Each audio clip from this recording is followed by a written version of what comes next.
That's the way it goes. All right, it's live, and I keep saying I gotta come up with like a little intro because you know, not Facebook, YouTube likes to put a intro video or a commercial right now, so I should have a little filler like most people do, but I just ramble and say stuff like this for a few minutes. So, all right, we'll see. Ramble on. We'll see who shows up. Yeah. If not, and if you're watching this later on Team Replay, thank you for checking it out. My name is Shane. This is a Scout75 channel. We do a monthly live stream when we remember. Focuses on portable radio, obviously amateur radio, but GMRS, Meshtastic, that kind of stuff. More aimed. My target is more of the newer people coming in, more people with the practical prepping aspect, emergency comms, trying to welcome all into the fold of radio. I'm starting off this year just the way I typically went last year with going, oh crap, my monthly live streams in a day, and I haven't thought of what the topic was going to be. So since it's the January, hey, the topic will be what are we going to do in 2026 and possibly a little bit on Winter Field Day. So with that, I got Mike, N2MAK. He's joining me to join the conversation. So how you doing, Mike? It's good to see you again, my friend. I'm doing good. Thanks for asking me on. I know it was kind of last minute. I did not know how things are going to shake out with a couple conflicts with the kids and the club meeting and a few other things tonight. So, but no, happy to join. And, portable operations, that's kind of what's near and dear to my heart. And so talking, POTA, Winter Field Day, and just like, I kind of said this before, January for me, and I think for a lot of us, can kind of be like the Super Bowl when it comes to portable operations and ham radio, because there's a few things. So we have Winter Field Day. So Winter Field Day is going on towards the end of the month. The week before that is both the POTA Support Your Parks weekend and the January VHF contest. And so those are like all big events, like very near and dear to my heart. But the other thing, which I did, which is I think it was last weekend, is the RIDI Roundup. And I always I'll do a RIDI POTA during like the RIDI Roundup. It's like, because I know there's activity, right? And it's an easy way to do. So like there's all these things kind of go on in January, and plus POTA encourages us to get out the first week to get like the New Year's activation and hunting certificate. So there's a lot going on in January, and it's definitely an exciting time to be portable. Yeah, that's for sure. And 2025 was an off year for me when it comes to doing things on YouTube and radio in general. A lot going on. My professional life went crazy with way too much to do and new projects and so on and so forth. A lot of stuff going to family and stuff, and I just did not have time. But things are settling down, and with the new year, it's been drilled into us with the calendar and Happy New Year's and stuff. This is the time of the year where you reflect and look at what you want to do, and you hit the nail right on the head with all the stuff. This is for us that are really into summits on the air, parks on the air, just field day type stuff. January is the year when we decide that we need to get up and get out there, and there's a lot of motivation. And Charles Smith has a comment: help with deciding FT8 for portable or not. I am not into FT8. I just never caught that bug. However, if you enjoy FT8 inside, I can guarantee you'll enjoy it outside if you like the outdoors. Portable setups, Mike, you can probably agree or disagree with me. I think you're going to agree.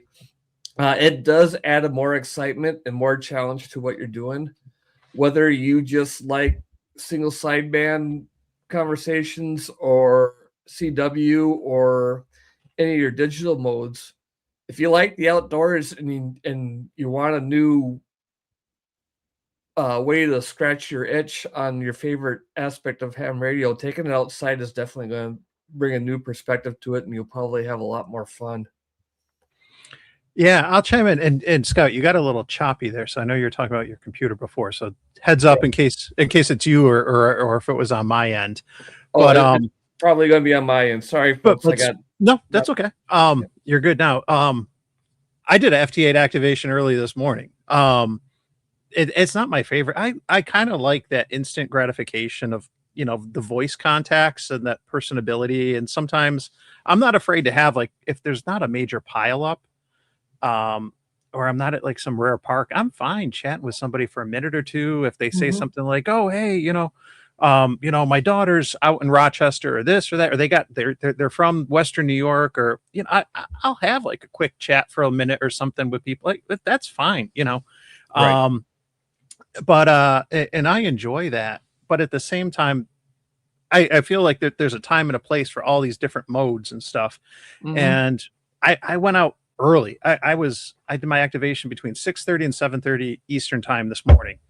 And I did 30 meter FT8. I wanted to play on 30 meters, but I don't know CW. So that means I'm going to do FT8 or FT4 or whatever. You know, and I just sat there. I enjoyed my coffee. It was not very active. It was not very exciting, but I still had fun, you know, and I think it's a matter of personal preference. But if it can add other layers. Like, people will say, you know, use resonant antennas, otherwise you got to bring a tuner, and that's something else that you got to add into your kit, and it's something else that's another failure point or possibility, and this and that. It is there's apps now on the smartphones that'll let you do FT8 and some of that stuff, and I think it's worth exploring. I've toyed with them and done it a couple times because I figured, geez, if I'm out and I'm struggling and I just need a couple more contacts and I can do FT8 from my phone, sure, I'll give it a shot. It's another tool to learn, but I think it comes down to preference. But I think it's worth it, at least trying some of this stuff out, and then you see if you like it or not. You know, and if you're doing something like I was this morning, you're out like 6:30 to 7:30 in the morning. There's not a lot of people out there. It's kind of nice to just be able to sit back and enjoy your coffee, watch the sun come up, and you know, and let the computer do some of the work. You know. You could say that that's being lazy, but I'm the one that's out at the park at 6:30. So come on. Exactly. And Charles doesn't say anything specifically about POTA or some of us on the air or anything. I think so. I don't know if you just enjoy FT8 and want to add a challenge to it. That would be great. As far as like emergency comms or something like that, FT8 is not ideal. That's the main reason why it's not allowed on winter field day, because they don't see it as a emergency type mode of communication because you're so limited. But there is some ways you can do stuff like that, but you know, JS8 call would be more of it. So he's definitely talking on POTA. So especially QRP. Oh, I was 10 watts today. Yep, you'll have a good time. If my rule of thumb being that I love the outdoors and portable ops, if there's an aspect of the ham radio hobby that you enjoy inside, you're going to like it even more outside. It just adds another element to it. Besides maybe kit building, that might not be the most fun to do on a picnic table, but before we got distracted there, we're talking this New Year's and time to reflect and regain.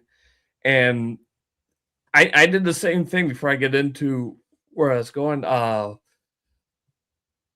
done I think 3 or 4 Parks on the Air activations in the last week, and I think I probably only did 6 or 7 all of 2025.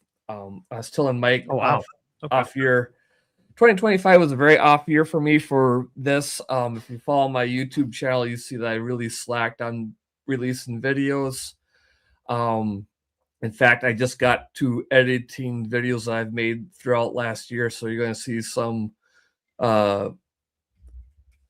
videos out of the timeline. You'd be wondering, why was I in snow on the last video, and this video I'm in shorts, so that's what's going down. One thing that really got me going, and our friend Eric had, I believe his name was Perry, who runs the POTA News and Reviews website. He's having his own challenge, or that website's having a challenge. It's called the Pack Mule, the POTA Pack Mule, where he's kind of combining or incorporating some of the Summits on the Air Mountain Goat Award characteristics into Parks on the Air, where it's a long-term commitment where you have to do 100 activations, where you hike your gear in at least a half mile to your setup site where you put in your station. And it does include paddling and cycling too, which I think is I'm actually very interested in the cycling component. Yeah, so am I. And I like that. And then the two other caveats that I really like is you need to have more than just the 10 activations for a park. You have to have 22. Why 22? I don't know. He just went with 22. I won't argue with it. And also, it doesn't have to be the same POTA activation. Meaning you can go out and get 11 contacts one day at the same location, and the well goes dry on your pile up, or your battery goes dead or whatever. Yep. Then you come back a week later and get 47 contacts. You combine them together, and that's a one activation. So that's kind of an interesting thing. So that got me inspired. I already out and I did one this last weekend. A lot of fun. It really revamped my interest in doing this, getting back out, motivating myself to get out, get a little exercise and stuff like that. So that's pretty cool. That's one of my big things. Is I don't think I can do 100 activations and at least 100 miles of hiking and 2,200 contacts in 1 year. That's a lot. That's a lot, but I'm going to put as big of a dent into that as possible. Yeah, I mentioned the biking component when I saw that. I was like, "Ooh, this is interesting," because this is something I've thought about. I have a lot of parks nearby. The closest one to me is I looked at immediately after like reading more about the pack mule and stuff. It's 1.8 miles away, which if I were to walk there, I could walk there, but it's going to take a lot of time for me to walk there and walk back. And then you factor in an activation. And sometimes for me, with family and stuff like that, time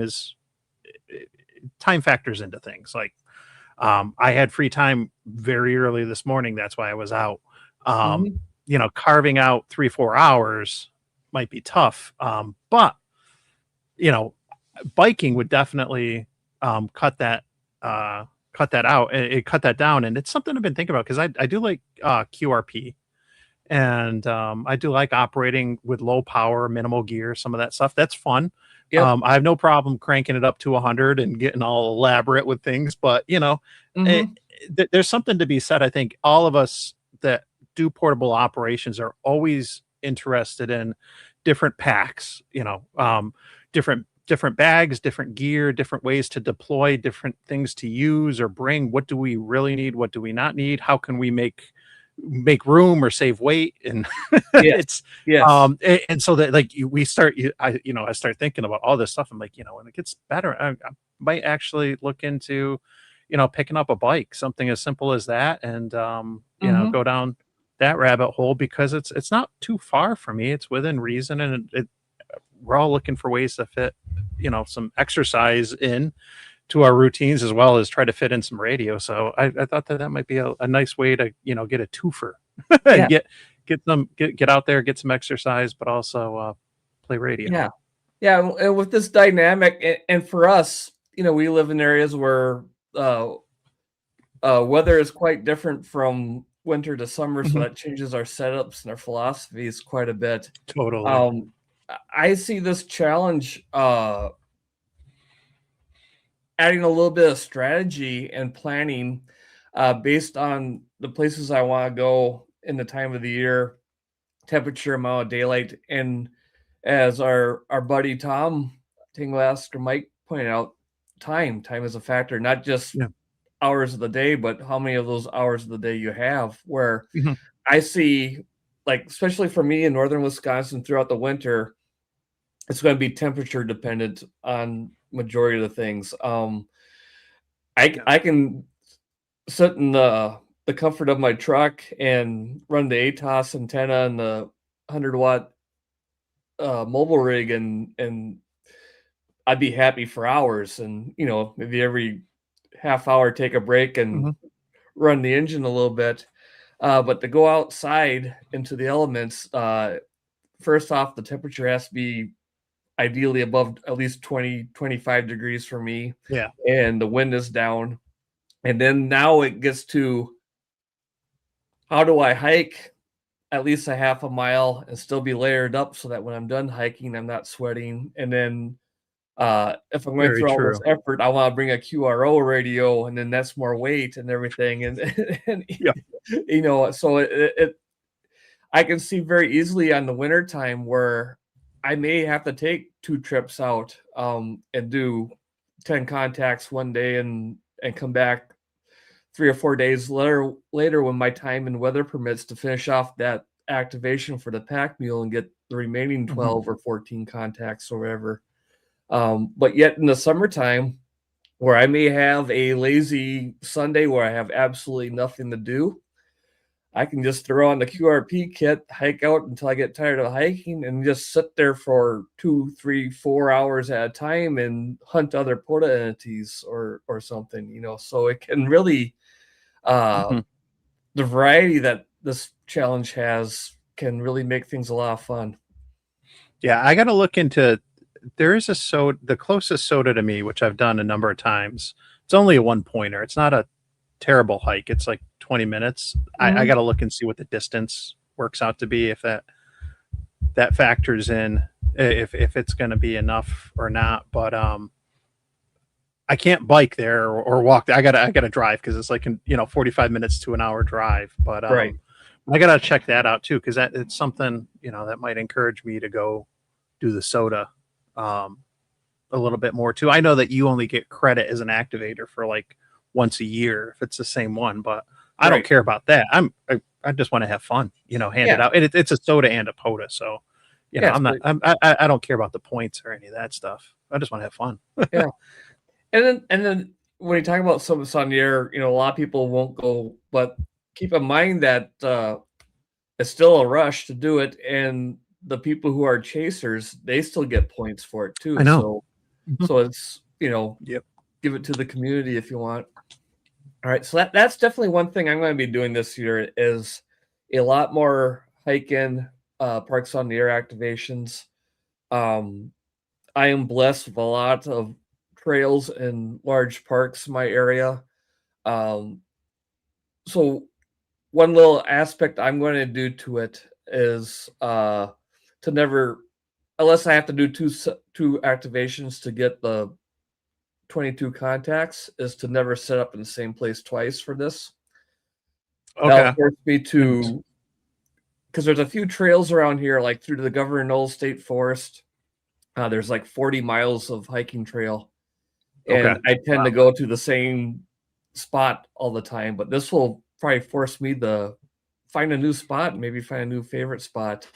And I'd like to do, of the 100 activations, I don't know if I can do 50 of them, but at least 25, 30 of them would be brand new parks to me. I tend to go to the same parks in the same area. There's 200 some here in Wisconsin. There's 200 some in Minnesota. Michigan's a short trip away. Again, especially in the summertime, if I got a day to kill, or maybe go on a few more camping trips farther out in the state. Just make a point to, and obviously I won't get this all done in 1 year, but make a point to break my routine, explore not only more areas of the parks I'd normally go to, but explore new parks in general. So I think that, I mean, this is why I'm so excited about this pack mule thing. Yeah. It just brings more and more layers that I think is going to be a lot of fun. Yeah, well, it kind of speaks to something I've said about POTA, and kind of my approach to it is like I've always looked at POTA as a platform, and stuff, and how can I mix this with other things, whether it's doing the RIDI contest the other weekend or the VHF contests, Winterfield, like how can I combine this with other things in amateur radio to have fun? Because it certainly makes it easier when you're calling CQ POTA to, get contacts and everything. Right. But I think that there's a lot that, you can do with this, and, whether it's, combining it with things like the new pack mule and using that as a way to encourage you to get out and do hike-in activations, get to new parks, activate from different spots and everything else. I think, if you look at POTA as kind of like a canvas, there's a lot that you can do Yes, within that absolutely. space. And that's what I've always been excited, Yep. with, and I started off earlier, like, oh, I want to go all these different parks. And then no, like, okay, I want to use this as an opportunity to try different antennas and different bands and different modes and all this other stuff. Because it's good. Like it can seriously be like your laboratory for ham radio. And for someone like me that still doesn't have anything in their house, Yep. if I'm going to do it, I gotta do it when I'm out in the field. That's when I gotta test things out. Otherwise I gotta set it up on the deck, and that's not going to happen this time of year. Yep. Yeah, and we kind of talked in our little before the show started. Another one of my goals, amateur radio or just general goals for 2026, is to get just what you alluded to, more use out of the canvas of POTA, because I got into the rut where it's like I could use a little radiotherapy, as you like to say, which is awesome phrase. Is very true. Yeah. Decompress a little. Let's go out, play a little POTA, and I'll go out and I'll put up my usual setup. I got 2 or 3 favorite antennas I use, and 2 or 3 favorite parks, and just go out there and set up and do the POTA. And like I said, maybe do 20 meters or 15 meters and 20 meters. Run until the batteries getting low or the pileup goes away or I'm out of time before I have to get back for dinner or what have you, and just call it that. I gotta use, like you said, I love that term, use that canvas as POTA to do some more experimenting and stuff, not only with antennas, but to, one thing that you like to say, never leave a band behind. I started doing it the last couple of times is when I take down the HF antenna, throw up the Faraday cloth 2-meter J pole that I have, call up to the local repeater and see if anybody's there, and then say, hey, let's go on Simplex, see if you can pick me up. I'll try out a new antenna. I did that at one time last year, and I got a couple people from about 30 miles away, and one guy, it was funny because there was the local guy who's always on the repeater. He doesn't like to do anything but be on that repeater. That's his home. There's always one. and bless you for that. Rock on. Everybody has their tism, their place they like to be. Some like contests, some like CW, some like that one repeater. There's absolutely nothing wrong with that.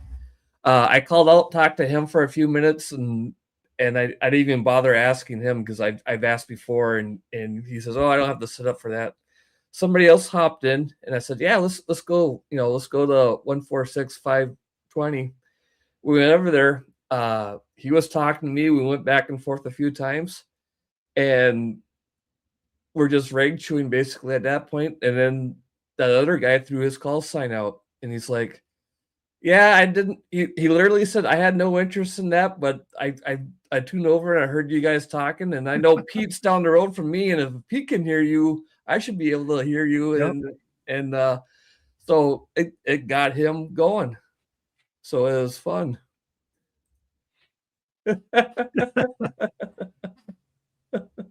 Yeah, and then you go to 5.2 and they say the same thing. Yep.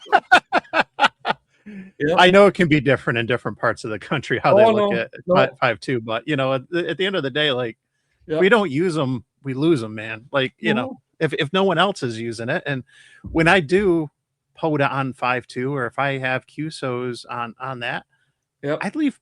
You just be a considerate operator. Leave a pause. Yep. Just see, hey, leave up, and you'll hear guys doing that on the repeaters too. Like, hey, just take a quick pause, see if anyone else wants to get in, or And Grouch, there is a repeater a ways from here, where the repeater owner is super Aries, racy, Skywarn, I'm going to save the world, white knight type of guy. And he owns his own repeater. And if people are on it, he chases them away just for that. I don't want to wear out the repeater. We need to keep it good for emergencies.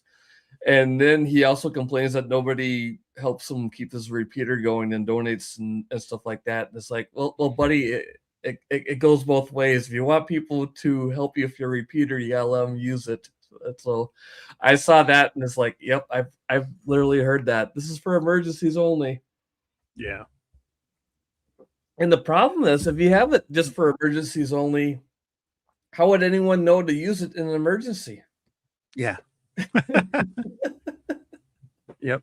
So yeah, that's one thing I'm doing, is definitely trying to do more things at a POTA. Do my bread and butter single side band on 15 meters and 20 meters and 10 meters, that kind of stuff. But do, like I said, try to get some 2-meter contacts. And I told Mike, obviously we're going to talk about CW, because that seems to be everybody's goal at the beginning of the year, is to learn CW. What I'm going to do is, I once in a while I'll hop in with the Long Island CW Club. There's a few other self-taught things that I do, and I'm sporadic on doing it, but I'm getting better. But what I'm going to do from now on, or as much as I can, is when I'm done with Parks on the Air activation, before I tear my kit down, I'm going to take out a notebook and a pen, and I'm going to check the CW spots, and I'm going to tune in to somebody and just listen and practice my copy. See if I can put call signs together. I'll know one call sign of the person that's calling. I'll see if I can pick that out legitimately, and see if I can start putting together other call signs. It'd be awesome if maybe I'll just have to find that guy and send him an email and say, hey, this is going to sound weird, but I was listening on your POTA. I'm trying to learn it. Can you send me your log from that activation so I can compare notes? Or send it? I went down. There's some people that would probably say, yeah, sure. Do you need help? Because I bet it'd help, but who knows? So that's another one of my goals, is what you said, is now I do more Parks on the Air, especially hike-in stuff, but to do more experimenting with the POTA to try to learn stuff. So yeah, no, I appreciate you sharing that tip, because when we were talking before the stream, I was like, that's a really good idea, and it's a simple thing to do. Just tune to a CW activation at the end of yours, and just listen in and see. If you copy, you're already out, you're already set up. It doesn't hurt to spin the dial and just listen for a little bit. I think that's a really really good tip, and something to do. And when I dive in later this year, it probably won't be till the summer, because of work and other things. This is going to be a rough couple months ahead. Then yeah, I'm totally going to do stuff like that, because it's just a few minutes, or you can do it longer, depending on how much time you have and stuff.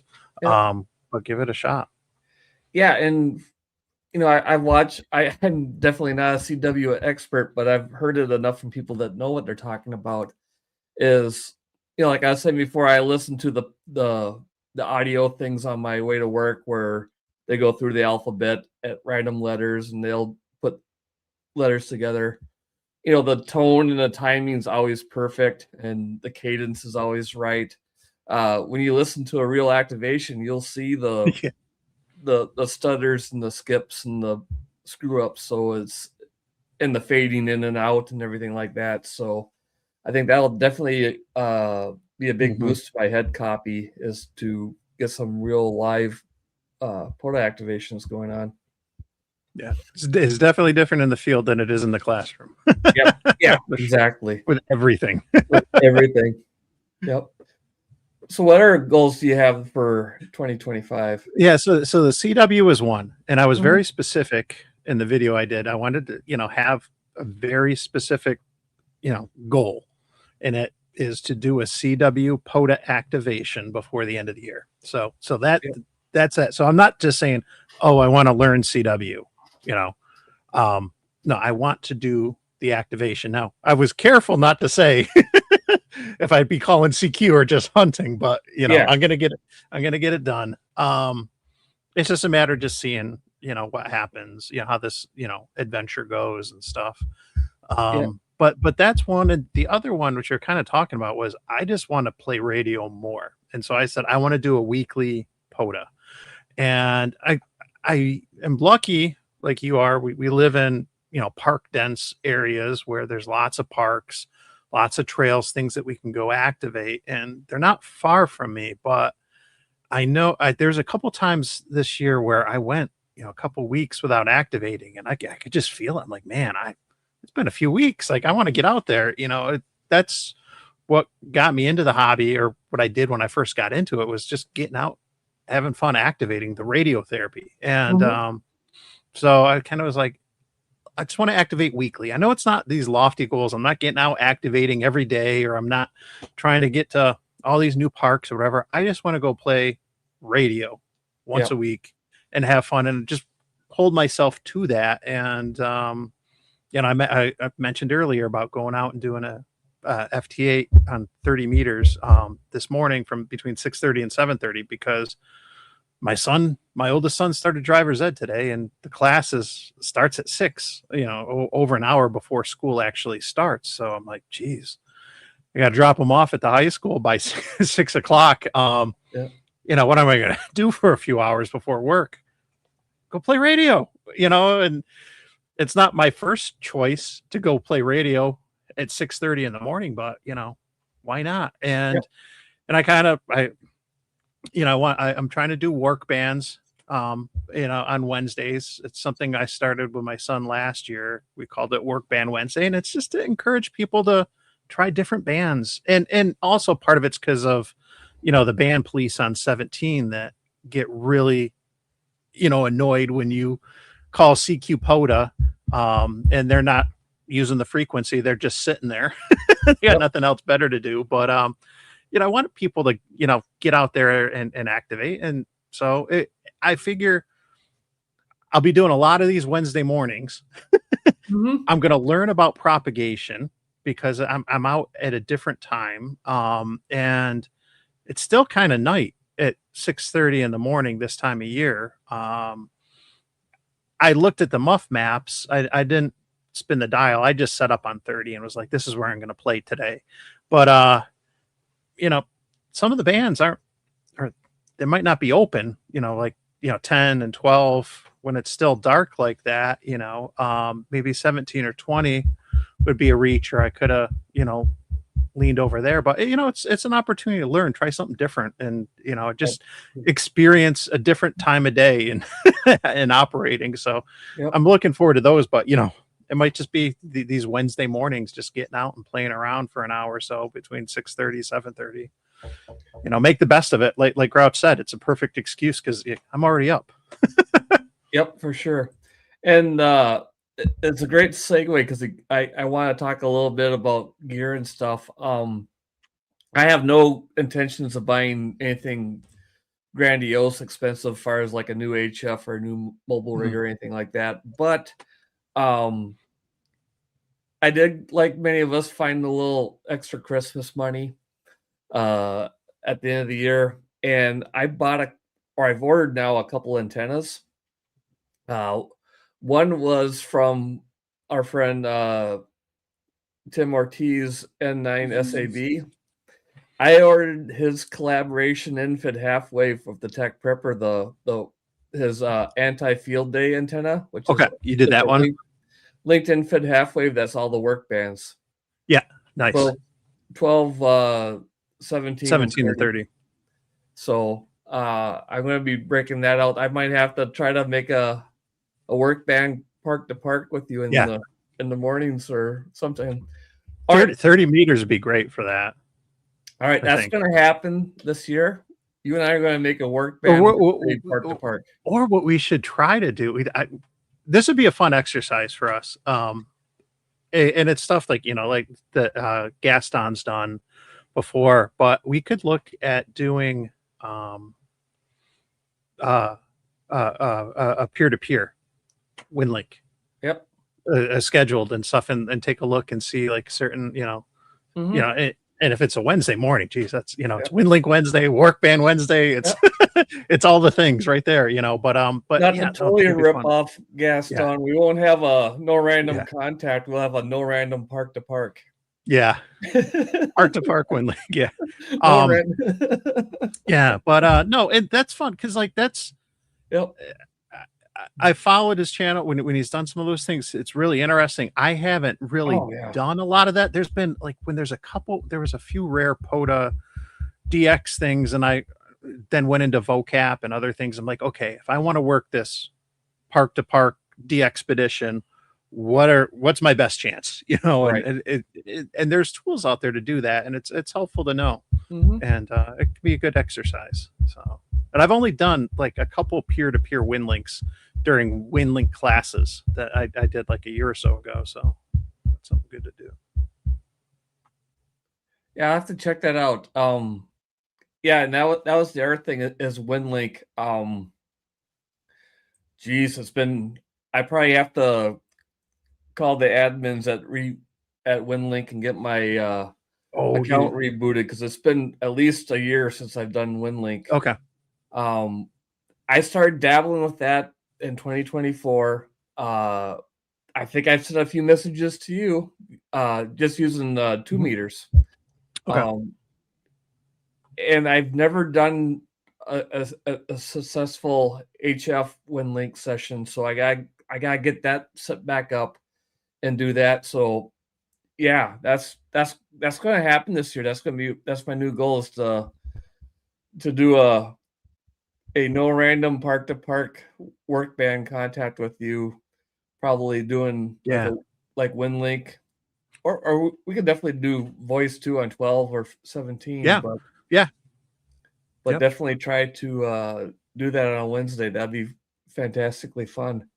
So yeah, that's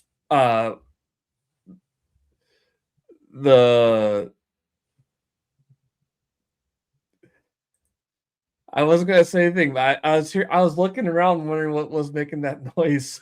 I don't know if it's me. I always fidget and stuff, so I was like, I'm just gonna be extra still. But yeah, I'm not hearing it, so I figured it must be me. It's like, if you can't spot the fool at the card table, then yep, that's about it. Yeah, because I could hear that thumping, and I was looking at the little green indicators by my microphone on ScreenGuard, and I'm like, mine's not moving, but Mike's is moving, but Mike's talking, so I thought maybe it was something in my room that I'm hearing. Okay, boy, we get sideways of noises and ADHD. Yeah. But yeah, I definitely get back into WinLink is a big goal of mine, and try JS8 call too. I've never made a contact on JS8 call. Oh really? Okay. Nope. I've tried, but I've never made it. So, and that was the thing that was probably like 2024 as well, and I got frustrated and took a break from it and never went back to it again. So Definitely for 2026 for me, digital modes of I have been playing with APRS a little bit more, but definitely WinLink and JS8 call. I gotta get up to speed on that. Those are my two priorities on modes to learn this year. And then Okay. just like you, probably this summer is when I'm going to hit hard with CW, and I want to do an activation by the end of the year too. It may be just hunting, but I definitely want to get that off all the way. Yeah, if worse comes to worse and we get stuck, then we'll schedule like a CW POTA contact between the two of us, and we'll just go from one band to the next to the next. Yep. As many as we can. Yeah. Okay, bands to the next. Winter Field Day. Yes. I know you were in the chat for the clubhouse. They had was it Melvin or Marvin? Marvin on. And I have a love-hate with Winter Field Day. Mainly because my first time was a bad experience where my backstory is I'd never had much intention of doing any HF when I got my license. I was the guy that I want to do the local repeaters, got my ball fang, learn APRS. That's all I really interested in doing. HF looks like fun, but just looks like too much stuff that'll occupy my life, which it does, but that's all right. So I got my license in 2021 in the spring. Had no interest at all in winter field day or summer field day. I thought it was a fantastically cool idea because it's right up my alley, but again, I just didn't have the interest. By the time winter came along, I was into summits on the air and parks on the air, so the HF thing got me going. And winter field day was coming up, and I was all excited. I hiked out to a backpacking campsite not too far from me. The same place I went on my last video that I released earlier this week. Set up a tent, got a fire going, got everything going. I did a Parks on the Air activation during the day because it was before Winter Field Day kicked off, and I was all excited. When the thing kicked off, I only had a 20-meter antenna at the time. Okay. So when it kicked off, I saw the look in your eyes. You see where it was going. It went wall to wall. People calling CQ Winter Field Day, and every single one of them was one hotel, and I'm like, that turned me into a grouch, a curmudgeon, where I'm like, I put through the effort to hike out to this spot, set up a winter campsite, and all I'm hearing is contesters in their house going one hotel. And granted, it wasn't, this is my perception going off. It was not wall to wall one hotels. There were, insides and outdoors and mobiles, but it seemed like the majority were one hotels, and it just soured me. But I realize now that that's the reality of field day and winter field day. The concept and the message is true and it's fun, but you're going to have the overburden of people turning it into a contest because contests are fun.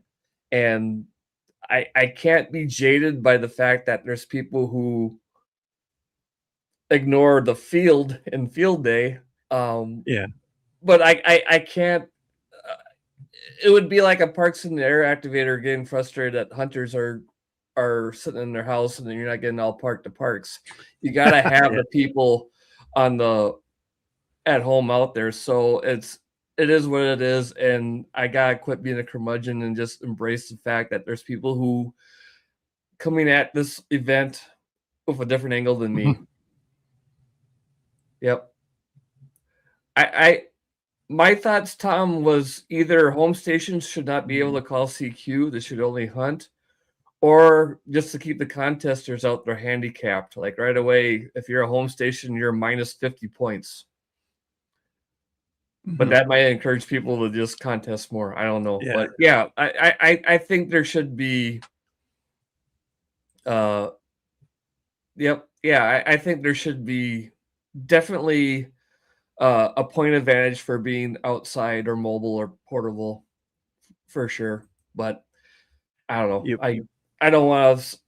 I don't want to sound like a purist and stuff like that. So, uh, and Marvin brought that up too, where he's like, yeah, there's going to be at least half home, and we like to be it more, but it is what it is. And it came to my mind that, you know what, you're not going to get more mobile and outdoor stations unless I and other people with my attitude change their attitude and get out there and be outdoor and be mobile. So there, I'm off my soapbox on that. Nice, Paul. Yep.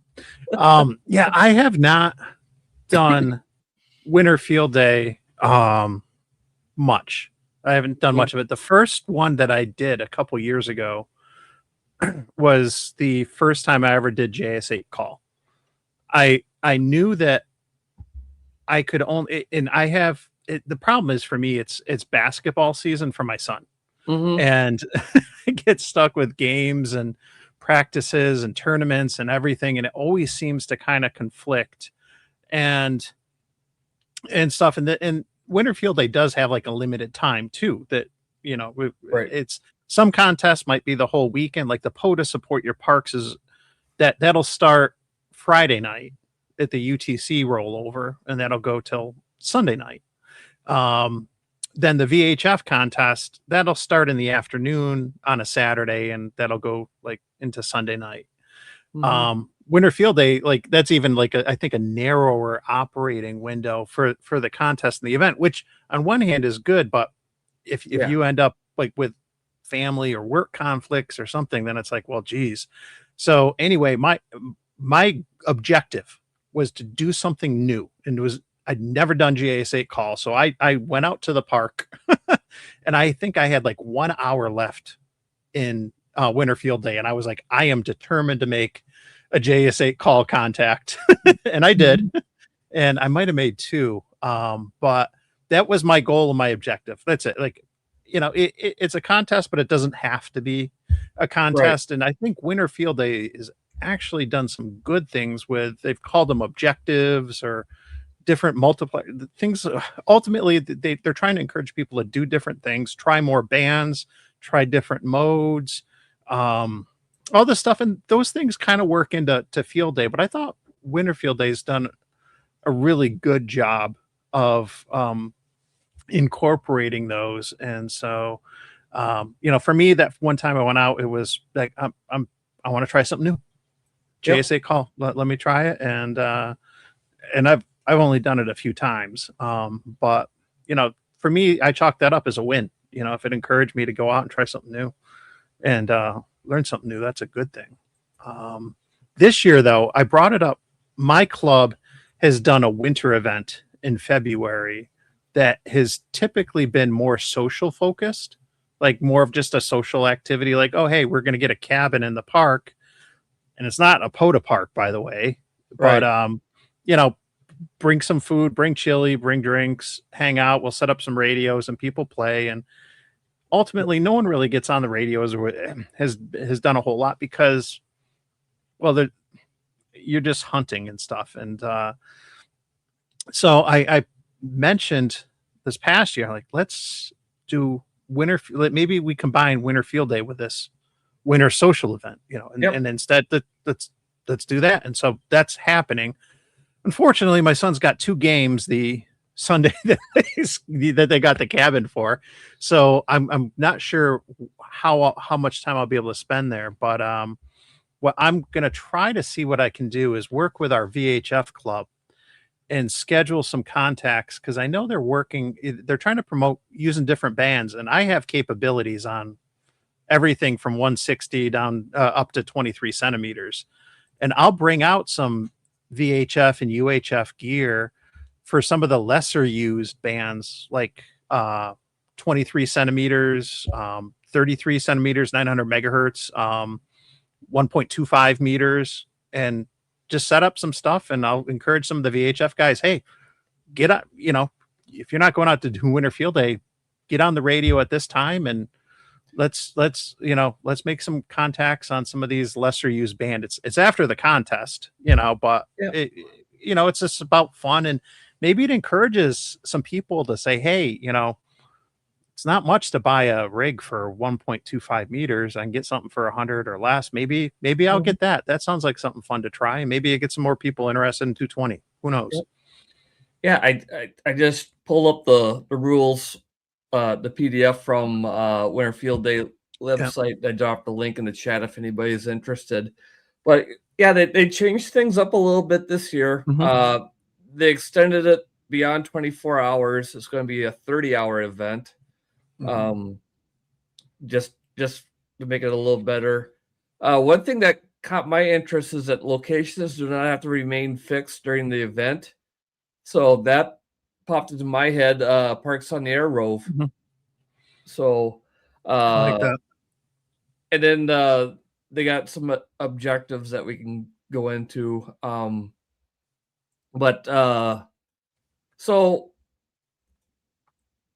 So with that, the classes, when I do that, I'll either be outdoor or I'll be mobile, and I'm just confirming here, outdoor stations from partly or fully exposed buildings or shelters that do not typically have plumbing, heating, or any water available. So yeah, my fish shack, portable fish shack will work. So depending on the weather, like we talked earlier, where I said, let me remove the right thing. Where I said for this put a pack mule in the winter, a lot of it's going to be dictated by the weather, what's going to do. Yeah. So that's my plans for winter field days are going to be dictated by the weather. If it's going to be reasonably nice, there's a few spots where I will sit up on a picnic table for a few hours and go. If it's not quite so nice but still doable, I'll set up the portable fish shack, get the Mr. Buddy heater going in there, and I'll be just fine. Or I might do mobile. I don't know, but yeah, it's either there's one or two parks where I'll set up, and I plan to spend the day out there. I'm not going to do overnight or anything, but I'll spend at least 6-8 hours or until the batteries go dead. And nice. And just have fun with it. Again, it'll be a test for my patience and stuff, and not get a curmudgeon about the one hotels. Just make a contact with them. I plan to bring the 705 new QRP. That way I can also do VHF with the same radio, switching out antennas. So that's going to be my plan, is to find a good spot or maybe a couple spots and just make the fun of it.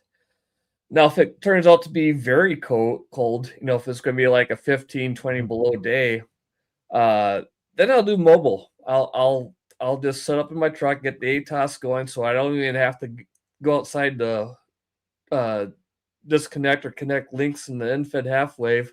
I'll just play right from the truck with the heater on, and maybe to keep up the boredom, I'll go on a Parks on the Air Rove where I'll hit 5 parks and call that a day. So that's my 2 strategies for winter field day. Yeah, I haven't figured. I'll get out and operate probably that Saturday on my own briefly, and being realistic, just because of everything else going on that weekend, I'll probably be able to, maybe get out at night, for a couple hours by myself. I'd really, and I'd like to kind of get out at night because, Sunday, the next day, if I can set up some VHF, UHF stuff with my club's operation and kind of help out with that, I figure I'd like to play on some of the lower bands. Like if I can try make a couple contacts on 160 or 80, like I think I'd have fun with that. I gotta I got Tim's 80-meter off-center fed dipole, which is a fun antenna and would be great for that. I got a 80-meter end fed. I haven't tried yet, which I'd like to try, and I'm fine.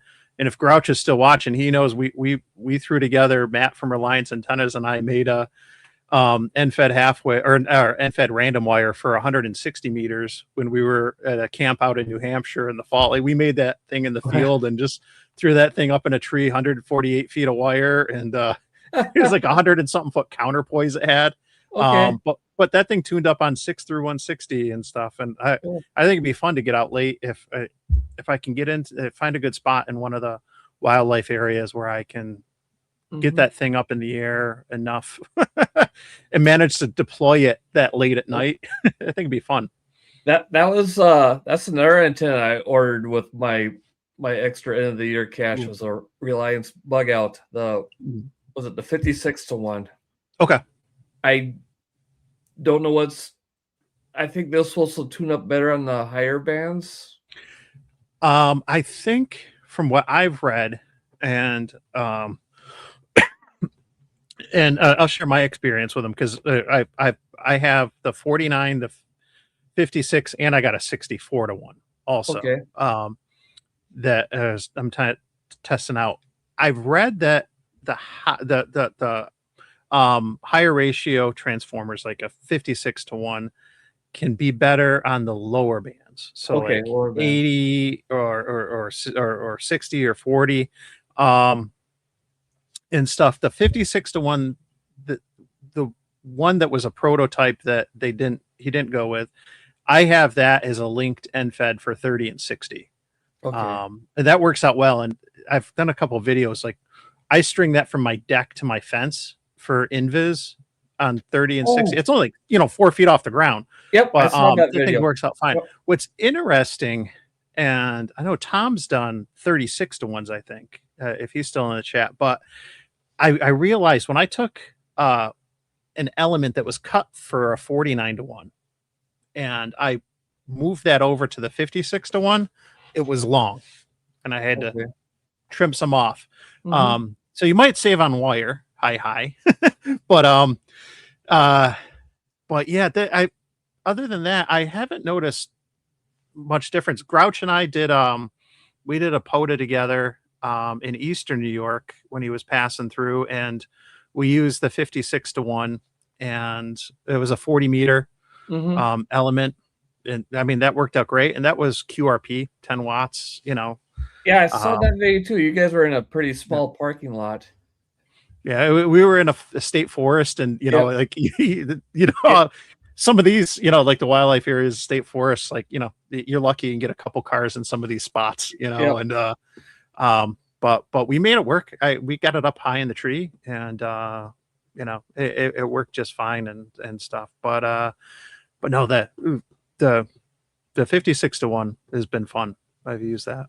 All right. Both the prototype version and the real one. All right. So I'll be excited to play with that too throughout the year. But yeah, as I've thought out my Grinch attitude towards Winter Field Day, and I'm going to embrace it and just have some fun with it. What else is there? Yeah, that's 36 is something I got to toy with sometime. Okay. Yeah, I remember Tom saying that. Yeah, picky with the counterpoise and stuff, but broader banded. Yeah, because all the infits I have are 49-1, but I am beyond appliance operator.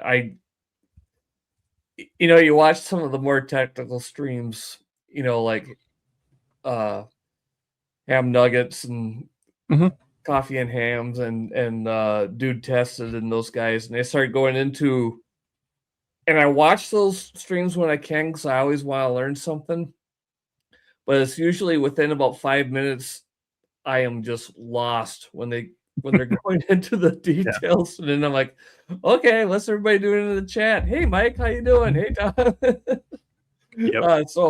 But I definitely, I went Reliance antennas have been on my radar for a long time. I just never did because do I really need yet another antenna? But yes, I want something to play with, and I'm really impressed with the construction of them because he's got those enclosures are they're not cheaply made. They're well built. So I'm like, all right, I'm going to get one.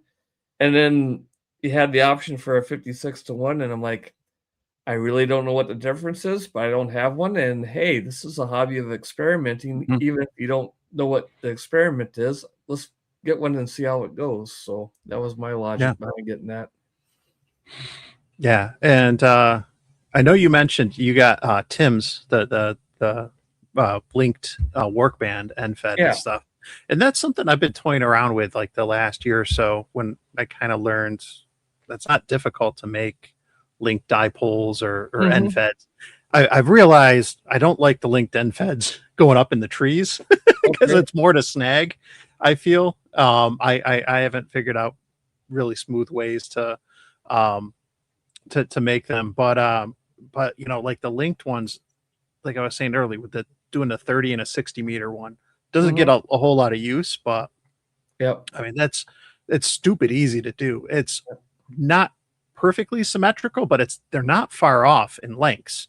And so if you wanted to set that up as, you know, an inverted V too, like, I mean, you'll get out fabulous with something like that.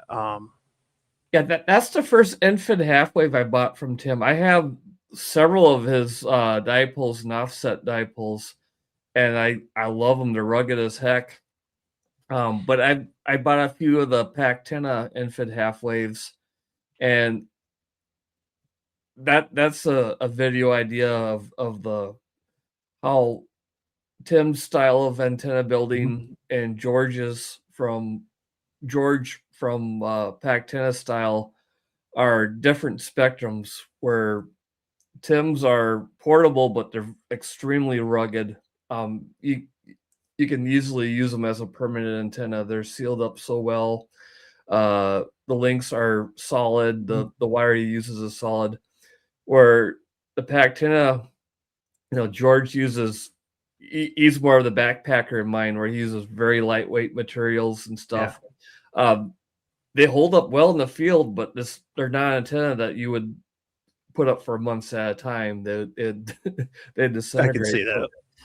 So yeah, I'm excited when this work band infant halfway from Tim arrives. I really want to mess around with it and try it out.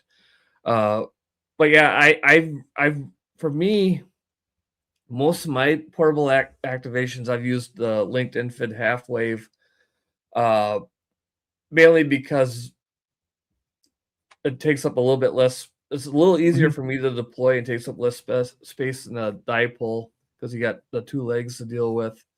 And I've made my own linked. I followed Mike K. MRD's method of making a linked dipole, and mine, I got 15, 17, and 20.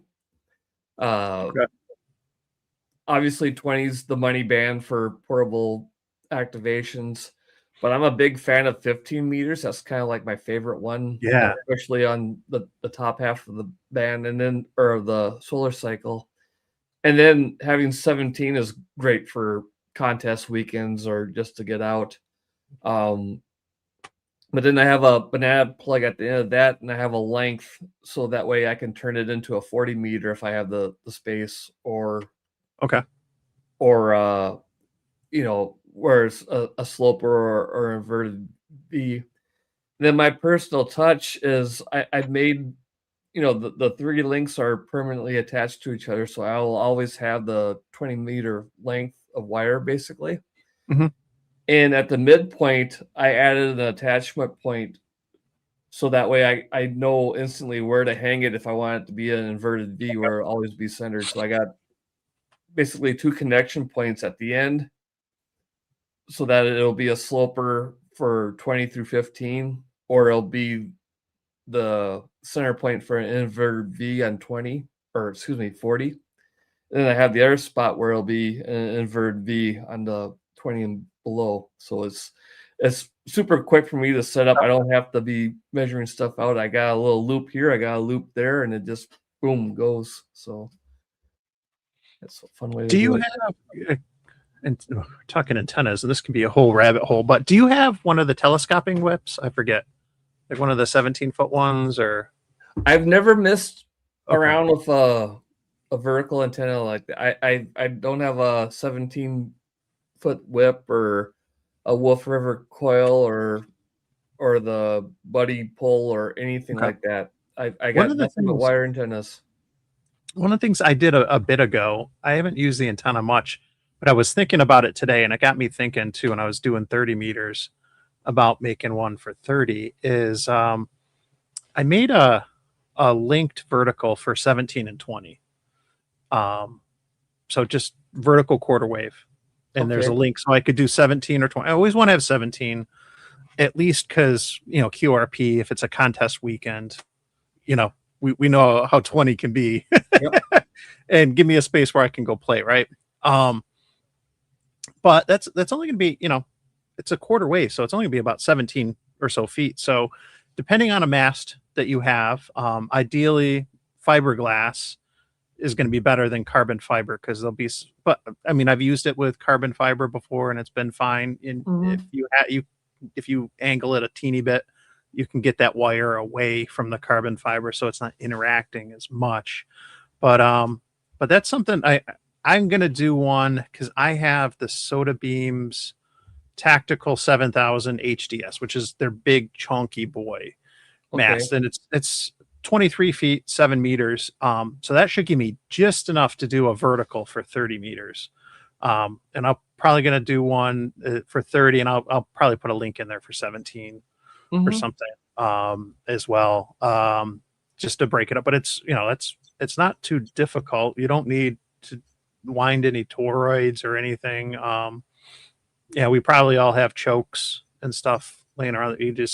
For me, it's just going to be a BNC binding post, and I have one of the chokes from Tim, one of the inline BNC ones. I've got other those are fantastic ones where I've just wrapped some coax around a 31 mixed toroid. But yeah, it's something I'm gonna do, because it's just it's taken a little bit from like Salty Walt, and he does a lot with verticals and stuff. But but the concept of the link at end fed, you can apply that to linked verticals, and it's just replacing a telescoping whip. But that wire will probably pack down for hiking or travel a little bit better, and stuff. And it's not complicated to do. I've done it before, and it's something just today I was thinking about. I'm like, and see, when you get out, you play on some of these different bands, you start thinking about, oh, what could I do for a different antenna setup? Because I was rocking a ham stick today. It was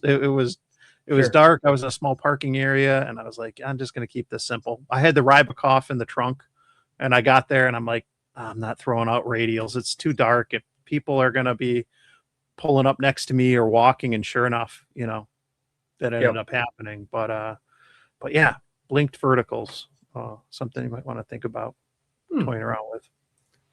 That would be something to look into. Yeah.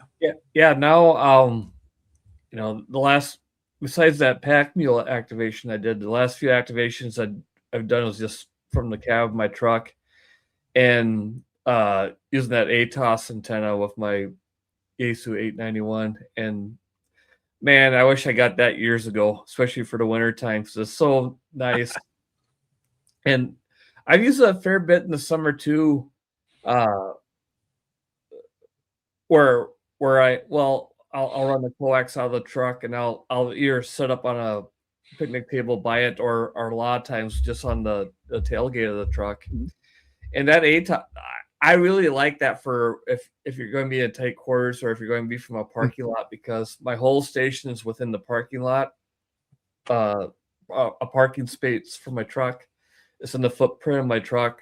Only way it gets a little wild if I'm hanging off the tailgate, so in tight areas like that, I don't have to worry about radios or anything. And because that's been things before where I'll set up in a parking lot in a wildlife area, and I'll have a dipole or infant halfway set up. It'd be in a remote area where nobody ever goes except for when I'm doing an activation, and right in the middle of a pileup, a bear hunter or something comes flying into the down the turret, and you're like, look out, there's a wire right there. Don't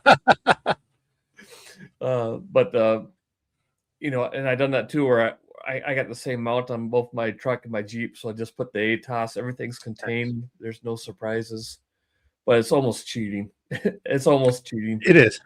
No, I've been so close. You know, because I've thought, you know, about the convenience and just being able to, when I find time, maybe practice gets canceled. It's like, ooh, I got an hour, I could go play radio. Let me go play radio, and it's nice to just pull in, and it's kind of pretty turnkey, right? And it just, you know, plug something in, push a button, and off you go. Yep. There's definitely something to be said because it's fun and it's radio therapy. Sometimes we just need to, you know, do that. But then I went down this whole rabbit hole. I'm like, okay, well, if I'm going to go to that trouble to put a HF station and rig, maybe I want to go with like a 7100 because I do the VHF contesting and I like having weak signal, SSB, digital capabilities for 2 and 70 centimeters. Do I do that? And if I do that, well, now I can't do an ATOS, or it's a little bit complicated. And I was all over the map, and I'm just like, oh yeah, I'll keep my 705 in the trunk, and it works. I just take it out when I need it. And eventually I still think about, you know, having VHF capabilities, excuse me, sorry, set up, but I haven't got there yet. We'll see. We'll see. Yeah, right now, I just have one antenna mount on my truck. Just got a lip mount, and normally it's my 2-meter antenna, but I just flip it out. I got kind of a wonky setup now where before I just had I put BNC connectors on my mobile radio and the antenna, and I just unconnect that, put it on the 891, and then I had enough length from just the standard coax that comes with the mount to set the 891 on the the driver's side seat, and I could operate from the passenger side.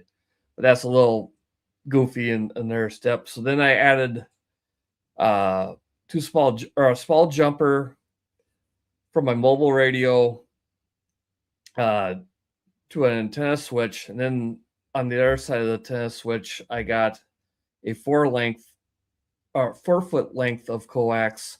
So now I'm able to leave my truck's radio alone, just flip the switch, and now I can put that radio any place in the truck. So now I can have it on the other side. When things warm up, I'm going to redo my mounts. I'm going to have a mount on each side of the truck. One will always be for my dual band mobile rig in the truck, so I won't have to mess with that. And then the other antenna mount will be for the ATOS. So that way I can have VHF, UHF, and HF all at once, albeit on 2 different radios, but it'll be a little bit more convenient. So that'll be the upgrade coming on in a few months when things warm up. There's always something. There's always something. I've been thinking about, because I got just a VHF, UHF mount on my hood, and on the other side, putting one dedicated to like a ham stick or 17-foot whip, something with, you know, a 3/8 24. I haven't, the mounts I want that I've been looking at have not been in stock. So I've just, it hasn't been the biggest of priorities, but it's something I've been thinking about, having that dedicated mount for HF, where at least it might not be quite plug and play, but it's a little bit easier to just get out, go in the trunk and grab a 17-foot whip or grab a ham stick and throw it on there. And I did pick up a G90 in November used, and I'm thinking like, wait, I could just leave that in the car maybe, and maybe that's something I could set up under the seat and have, ready to go at a moment's notice if I want to, play. But we'll see. Yep, and we segued naturally into the other topic that I wanted, were versus goals and ideas for for what we want to do far as skill wise and experiment wise, but you got to talk about gear as well. So and I did touch base that I did buy a few more antennas I'm going to experiment with. But what do you have any ideas for planned or ideal gear purchase this year? I see we both have ideas for antennas and antenna mount updates for our vehicles to make them more useful. But do you have like any radios or a tuner or an amp on your wish list? I've got a tuner that I brought the tuner and the 7300 out today because I was thinking maybe I'd use the Rybakov, but like I said, I kind of just was like, nah, I'm just gonna stick with 30-meter hamstick and that's good. But I haven't used it a whole lot, the tuner, but I'm sure it'll be something that I use more. I do have there's a couple things, and I know you were talking about packet radio and APRS. I've got everything I need to put together a station and set up a DigiPi. If you know what I'm talking about, I think it's Craig out in California who does that. I've got a Raspberry Pi that I won at a club event like 2 years ago. I won it during COVID. Like I could have sold the thing for like hundreds of dollars, because it's like a Pi 4. And I won it during, the pandemic, and it's like, okay, this will be a project someday. But I got the Toads DIY board. And I got a VHF radio that has, what is it, a 6 or 9 pin DIN in the back. So I have all the components, the cables. I just got to put it together sometime in the next week or two. But and maybe this doesn't speak so much to the POTA side of things, but I do want to get, something set up at the house that'll be for digital modes, where probably end up being more like an APRS digipeater and stuff. So I want to get that set up this and sometime this month, because there aren't a whole lot around me. I found, and I'm able to get to one, so I can do APRS Thursday tomorrow and stuff like that.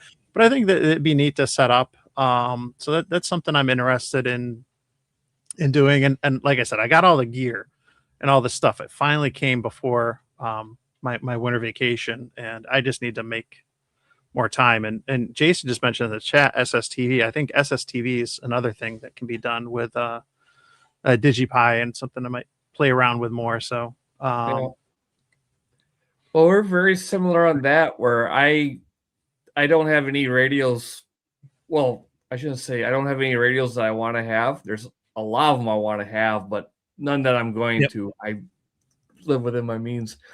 In fact, I'm looking at getting rid of several radios. I've like for HTs, we've talked before that I can't remember the name of it off the top of my head, but BTEX version is the UV Pro, and then VJC has theirs N76 or whatever. I got one of each, and the capabilities and how rugged it are and how simple it is to use, I just like that a lot. It's gotten me back into APRS with this format, and then the built-in TNC. That's going to get me back into WinLink.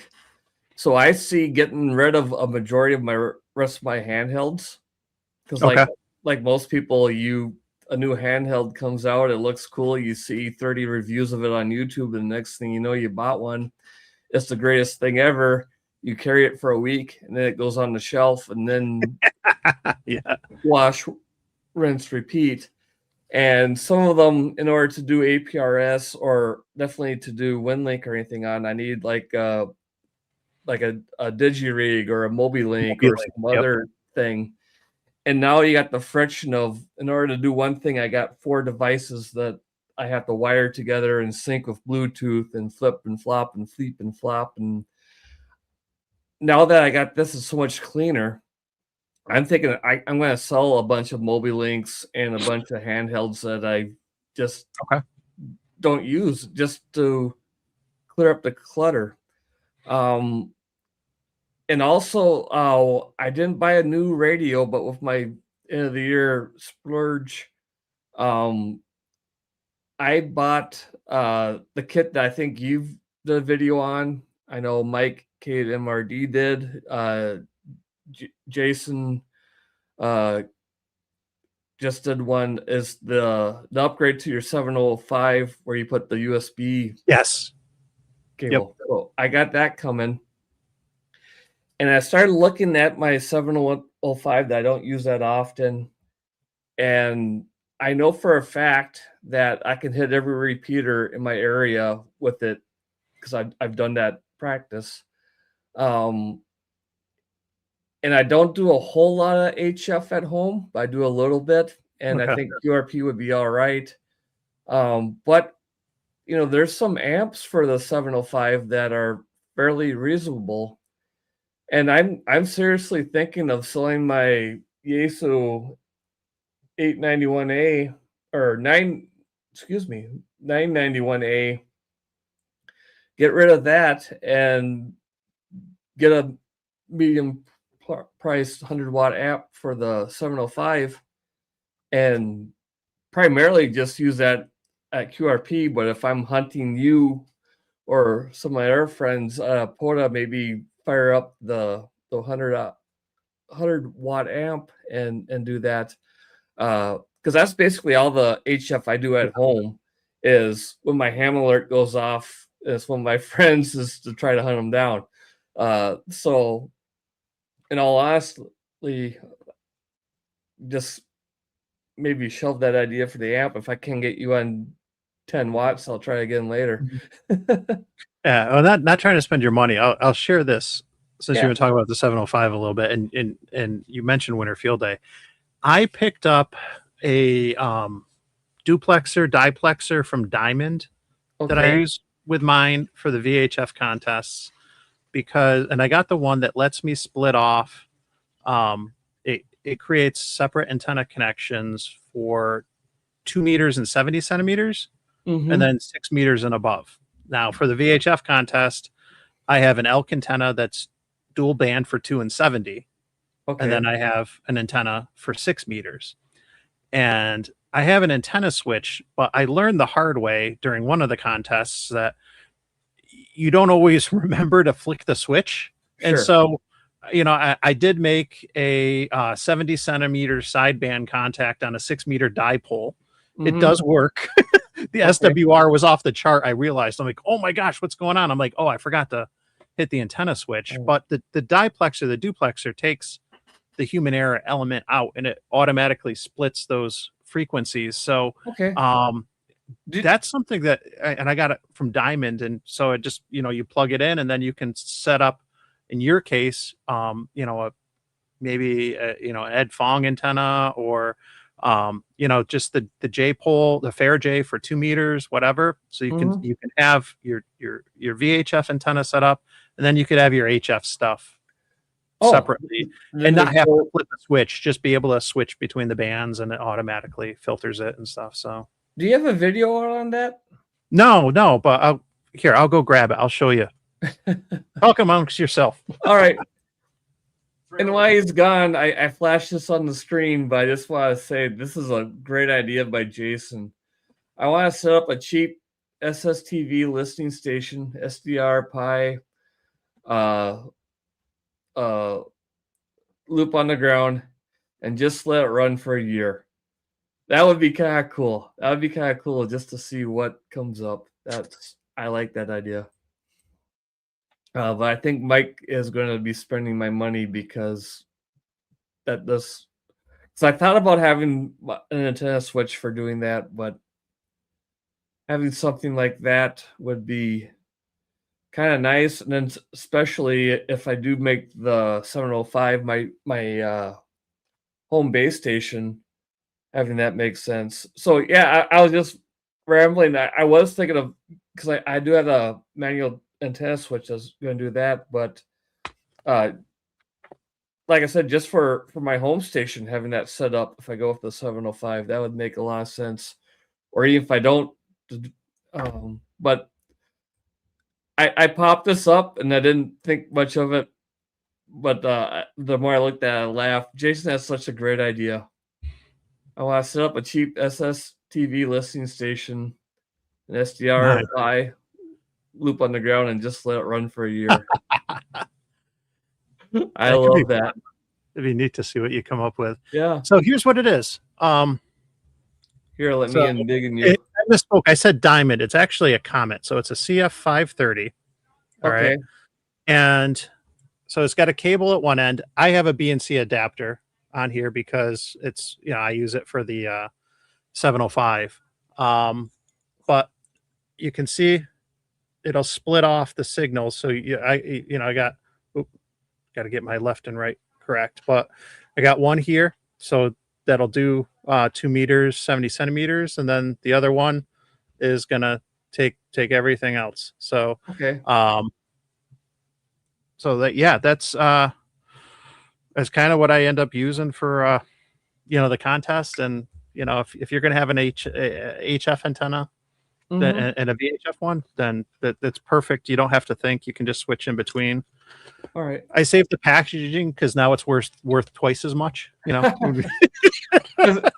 that is my one minor gripe with the 705 is it'd be nice if I had 2 antenna ports. So yes, I know. Seeing the new Yaesu and seeing that, it's just like, oh geez. And I saw the Optima. I got to use that in the field for a POTA down in Texas, and the Optima's got two HF ports and then the one VHF. So you get even an extra port on the on that one, and it's like, oh, that's so nice. But yes. Anyway, so yeah, this is something to keep in mind. I forget what I paid. That those could be like 50, 60. I'm not sure, but they're not terrible. No, like I said, for me, I bought a used coax switch or antenna switch at a Hamfest. It worked. I tested it, but I forgot. Yep. A couple of times I'm like, I don't want to make that mistake. And, QRP levels, I'm not probably going to fry my radio, but I don't want to do anything stupid. Sure. And so this was a good way to go. You just got to pay attention to the bands that it's going to split off and how it's going to do it. But yeah. Okay. I think there's several different options as far as. Yeah. Yep. Okay. Yep. Because they might buy, like, let's see here. I'll give you an example. You'll see some of these for like a tri-band radio where it will split off 220 for one antenna and then 270 for another. Which could make sense. It can split things, different ways depending on how it's built and everything. But yeah. Okay. It's not hard to find. So all right. Now this is something I've been wanting to ask you. It came up and I missed it a couple good segues into this, and I'm just kind of throw it out there. But back to the topic of Winter Field Day and your favorite topic of leave no bands behind. One of the challenges last year was make contacts on 6 different bands, which it's a challenge for the average Joe, but apparently they bumped it up to 12. Yeah. And this was brought up on Michael KB9VBR's live stream where him and Joe, and they're trying to think, how can you get 12 bands without the work bands?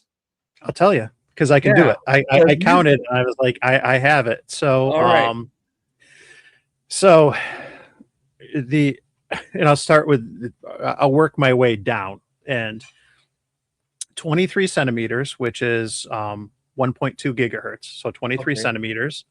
That is a little bit more common. A radio that you would see that on would be the ICOM 9700.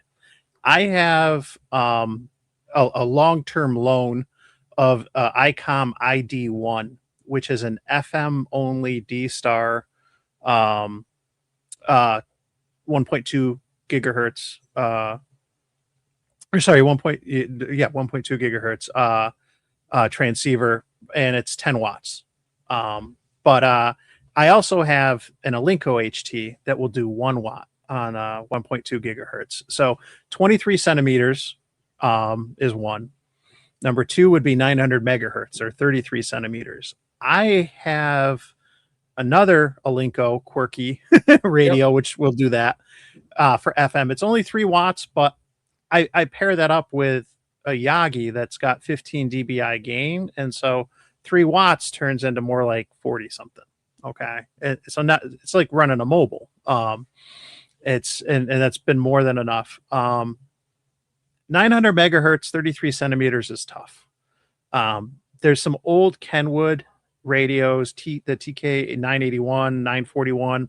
You look for some of these, you'll find them on eBay. They're generally FM only, but the more serious VHF contesters will probably do transverters, where they'll buy something that will allow them to, say, run on 10 meters, and it'll convert it to 900 megahertz and stuff. But I can do 23 and 33, and then we move up into some of the more common bands. So we have 70 centimeters, 2 meters, 1.25 meters, 220. I kind of went out of order there. I have an FM rig for that, and I have some. You can get tri-band HTs from Baofeng and others that'll do those. So there's those 5, 6 meters, and so half those bands are VHF and UHF. And then the other 6 and the HF and technically MF spectrum would be 20 or 10, 20, 15, 40, 80, and 160. So that's the bands. That's how you get them. I think that, like I said, the tough one from my experience is 33 centimeters. But if you want to do, like, you could do a Meshtastic to Meshtastic contact. I'm sure if you can do it within the confines, you're just using that as the mode. Meshtastic is on 900 megahertz. Maybe there's a way to do. I've seen some videos on people doing Meshtastic contacts for soda and stuff. Okay, I didn't know that would qualify. Well, I think as long as you're going right from like device to device, you're not using. And I'm not familiar with Meshtastic because I haven't done it yet. But if you're going like device to device, kind of like I was talking about with WinLink, doing it peer to peer. Yeah, getting the gateway out of the way, and you're just going. Through a mesh network. Okay. Yeah, and I know you could do that for POTA and SOTA. I'd have to look at the rules for Winter Field Day to see exactly how that would work. But technically, like, we could take radios like Yaesu or ICOMs, and we could do a D-Star to D-Star contact or a C4 FM to C4 FM contact. Some of these digital modes that are proprietary, but as long as you're not going through a repeater or the internet, if it's radio to radio, it's still simplex. So maybe there's a way to do that, but that's the 12 bands. I would love to do it. I know that requires, as I kind of alluded to earlier, a lot of time in operating or just being very thoughtful with your time, because it's gonna be a lot harder to make contacts on 160 at 10, 11 in the morning versus 10, 11 o'clock at night. And it would almost have to be planned, kind of like how a lot of people will sit around the picnic table at a park and get a park to park. Yeah, that's why I figured, like, what I'm leaning towards doing is going out to one of the parks that's open late, or ideally a wildlife forest area where I can just set up in my car or something and just get a long random wire out, something that I can try to do 80, 160, 40 on, and make some contacts in the evening on those. And then the next day, go to my club's cabin, and I'll bring some of the oddball radios for 23 and 33, 125, and some of those, the disused bands, and let the VHF guys know, hey, listen, maybe it's 10 to 11 o'clock we'll be on, these frequencies, they can go in their checks and stuff, and their scheduled contacts and stuff. It is what it is. But at the end of the day, if that gets some other people interested and that's the whole point, different things, then that's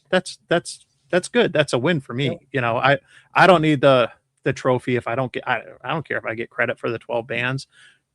I'll give it a shot and stuff. But if it ends up getting other people in the hobby interested in things that are new to them, or if it becomes a learning experience and that they learn a little bit about VHF and UHF propagation and how that works or whatnot, then that's good. It's a contest, but it doesn't have to be a contest. Exactly. It is, Kyle, like my second coming to it here is just embrace it and make it your own and have fun with it. Now you remind me, I gotta definitely make sure I get my 6 meter antennas out, because now would be a good time to play with it, because there's bound to be somebody within range that's trying to make some. People were talking on the repeater today on my way back from work, that 6 meters, and I saw a couple of posts was really open. I got a text from a friend last night that he made a bunch of contacts, like 20 something on 6 meters yesterday. It comes open in the winter. Gotta catch it. And the VHF contest is the weekend before Winter Field Day. If you want to play on 6 meters and just see if what you can do during the contest, is a great time, even if you're not participating, because there's that much more activity. Even if there's not an opening, there's going to be people on trying to make contacts and see what they can do. So, oh yeah, all right, that I gotta put that on my calendar too. Is to to throw back to the earlier conversation of trying something different on Parks on the Air, is the weekend before Winter Field Day. If I'm out doing a Parks on the Air, I gotta get that 6 meter. And you probably will be, because it's the VHF contest actually falls on the POTUS Apart Your Parks weekend. Okay. So if you go out that Saturday or Sunday, just give 6 a try. That's all. Just remember to bring a dipole for 6 or something, and just give it a shot. See what. Well, that happened not last during the second annual Wisconsin POTA camp out. I bought the 6 meter Faraday. I have that too. And I thought that thing was cool. And I brought it out and I tried it a couple of times. Of course, I didn't hear anything. And then I made a point to bring it to that camp out, because when you get that many hams in there, there's always within the park, people are trying to get as many bands as they can for the one award that always, and 1cc. Yep. So I put up, and I didn't, I said, hey, let's try 6 meters. So I put it up, and I started calling CQ, and I got a contact from a guy that was 50 miles away, not in the park. And I'm like, what? And he goes, yeah, I just happened to he goes, I have a 6 meter, because we're on a calling frequency. He goes, yeah, I happen to have a 6 meter rig that was running, and I heard voices, so I came running in here. So I'm like, all right, I got another contact. So that's the key to it, is just give it a shot. Don't worry about what the solar weather app says or whatever. Somebody might be out there to hear you. So they say, I mean, 6 is always open. It just might not be where you are, but it's open somewhere. Yeah. And like I always say, you don't know unless you try. It doesn't hurt anything to push the button and just call out, for a little bit and stuff. It's easier sometimes with something like FT8. You can, and that's even a way to get an idea how open it may or not be. It's just, I think is it 316 is the FT8 frequency, but you just spin the dial to the FT8 frequency and just listen. Yeah. If you start hearing some warbles and stuff, then you know, oh boy, it's lit. Oh, that's a great idea. I never thought of that. That's brilliant. Yeah, and when it comes to contest weekends and support your parks and stuff like that, if the band's not open and if there's somebody out giving it a shot for the contest close to you, you're going to make a contact. Yeah, it'll be different. You know, it won't be like if you listen to, you know, the FT8 frequency on 20 meters versus, you know, like 10 or 6. It's going to be a little bit different. You're not going to hear quite as much activity, but right. If you hear activity, then you know something's out there, you know. Oh, that's brilliant. That's going to be a good tip. Yeah, and I think Hayden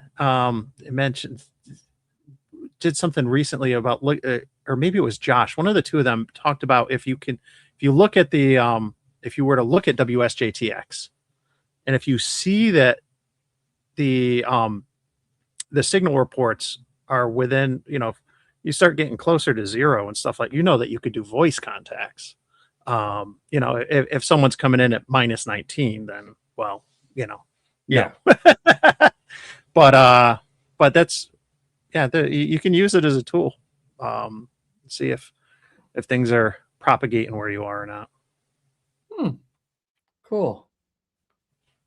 I should be taking notes. That's a brilliant idea.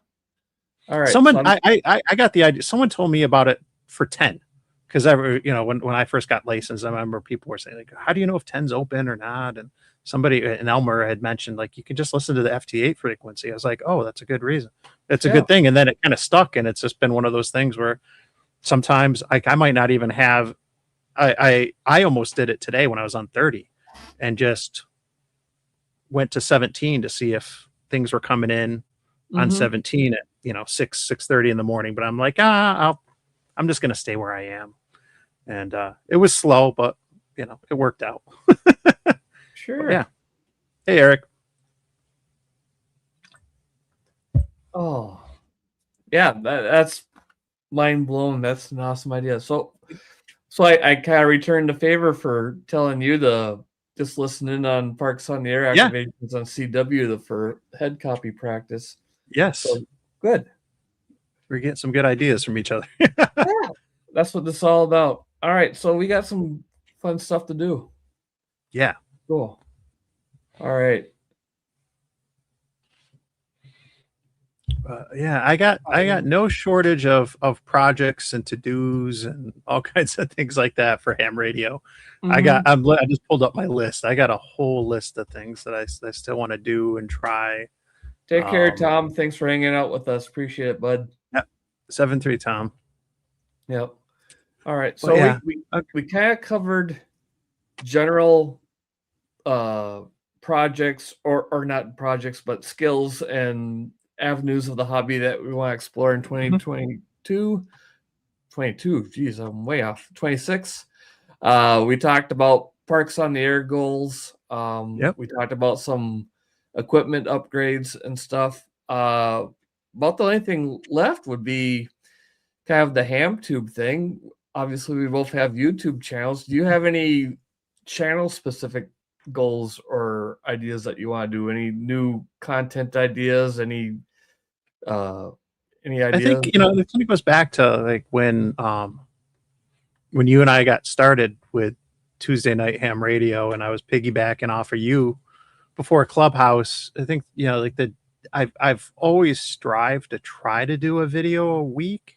There was something, you know, a lot of people said when I was just getting started, you know, like, if you really want to grow, you know, and stuff, then just do a video a week. And so I've tried to do that, but, you know, work, family, things get in the way. Like, it is what it is, you know, and, you know, family and work. And then shortly after, you know, it comes radio. But I'm still trying. I've had fun with this. I was saying, I got my to-do list. I got no shortage of ideas for things to do in ham radio. And that's part of the reason I started the channel, was because I'm not going to go out and do the same POTA with the same antenna, you know, every time. Like I wanted it to, part of it's selfish to say, but the truth is it was to encourage me to do new things and continue to grow and stuff. And that's what it's done. And I'm having fun. And if others learn something or it encourages them, that's a win for me. And I'm going to continue to try to do what I've done, and just do different things. I've got plenty of ideas and stuff, and I've been doing some stuff with Radioddity like the last 6 months or so. So they've sent me some gear for both GMRS and ham stuff that I've done. Cool. And I got some stuff that I'll be reviewing and looking at. But outside of that, it's continue to it's just me, man. Just doing what I like to do, whether it's nerdy VHF stuff, portable ops, or whatever. So I'm gonna keep trying to get something out. From a fan's standpoint, don't change what you're doing. I always enjoy your stuff. You're having fun, and your energy and positive attitude is great to have. So that's very cool to see. For me, yeah, you need to get that dress code going again. If anybody hasn't seen it, he posted a picture on X of him doing his POTA activation before work when he was shuffling his kids for school activities. He's out there in a tie. So and that's not to toot my own horn, but that's so the many similarities of us. I think why we get along so well is my channel is very selfish in nature too, where not selfish as in I want to see how big I can be and be an influencer and blah blah blah. It was I'm making this channel for myself to motivate myself to get going, and a lot of it was to help motivate people in my inner circles who are interested in radio and stuff, and they didn't see how much fun it could be and whatever. So I was literally making videos to show my friends, saying this is what I'm doing, and to explain to family and friends when I say I'm doing summits on the air and parks on the air, and like what's all that, and this is just here. This is me doing it. This is the fun. So like I said repeatedly, I pretty much took last year off for a lot of reasons. I do have the fire rekindled, especially if that POTA Pack Mule challenge to do more hike-ins and stuff. I'm going to set aside more time for outdoor stuff. So I'll be getting back to my old habits of doing more of that. Like you said, I got tired of I started doing pretty much just kind of evolved to doing just parks on the air videos, which there's absolutely nothing wrong with. There's a lot of people I follow that do just parks on the air videos, and I enjoy watching them. But for me, both doing just the parks on the air activations and making the videos, they both became routine and dull for me to do. Other people enjoyed watching them, but I just didn't have fun putting them together. It takes time, and if you're not having fun, then like we know, because we both edit videos and we're probably both horrible at it, and it takes like how long it takes to put something together that might be 10-15 minutes. I mean, it's a couple hours there. Like, but now that I started doing more of the hike and stuff and everything like that, the fire's been relit for both activities, so I'm going to be doing more of that. And I hate to use the term educational or stuff, because I'm definitely not an Elmer or a subject matter expert on anything, but I definitely want, when just like the conversations we have now, when I figure out something that works for me, it might be a good idea for somebody else. So it's like I'm going to try, when I do even the basic same park, same location POTA stuff, at least show the segments where I'm going to try to make that WinLink connection with Mike, or I'm going to listen in on a CW activation just to practice head copy, and not only share that, but also keep me motivated and keep doing that. So yeah, my channel is going to be more about just being selfish, motivating myself and my close friends to give this a go. And if other people want to join me along, they're more than welcome. Yeah, I think I got it on the page, like my YouTube channel page. But everything's better in alliteration and everything's better in threes.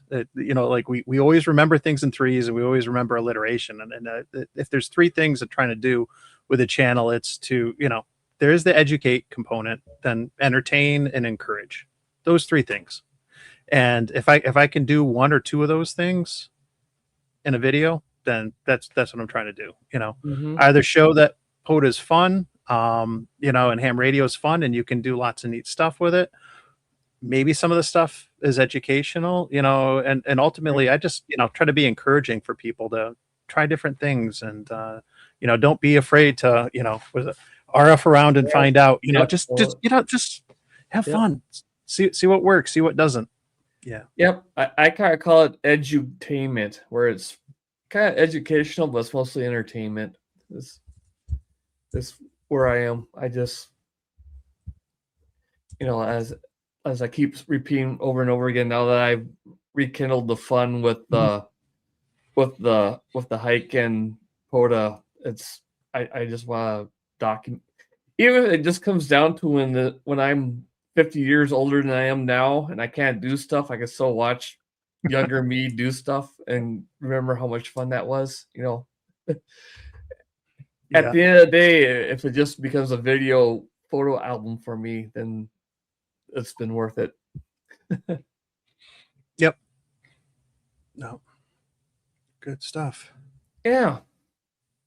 Well, it's getting dangerous. Speaking of being old, it's getting dangerously close to my bedtime. So, well, thanks, Mike, for joining me on this ad hoc, run of the mill. What we gonna do for 2026? I think we both got some solid, fun ideas and some.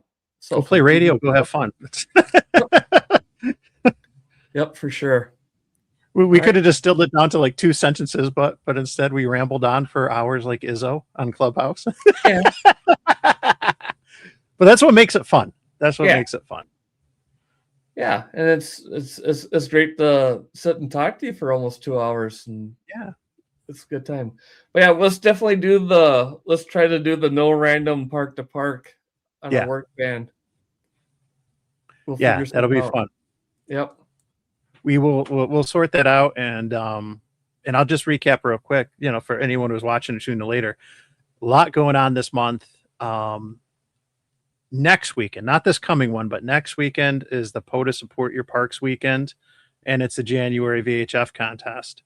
And then the weekend after that, towards the end of the month, and I think that's like the 23rd, 24th, that's when it's Winter Field Day. So a lot of good opportunities to get out, operate portable, try different things, and just have fun.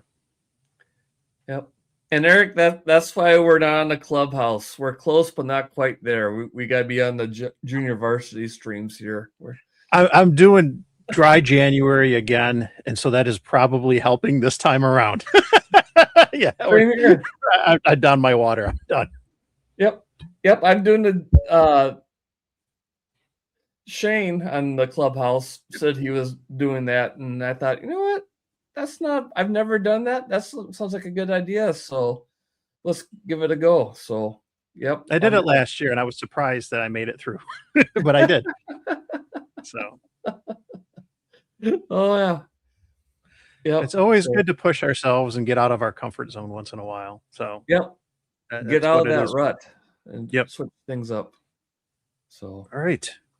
Well, thanks for having me on. I had a blast. This was a lot of fun.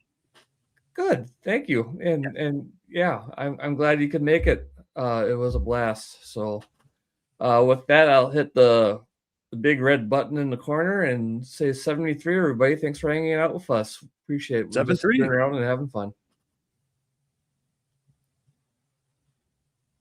That was thinking Mike was going to say something to close it, but no.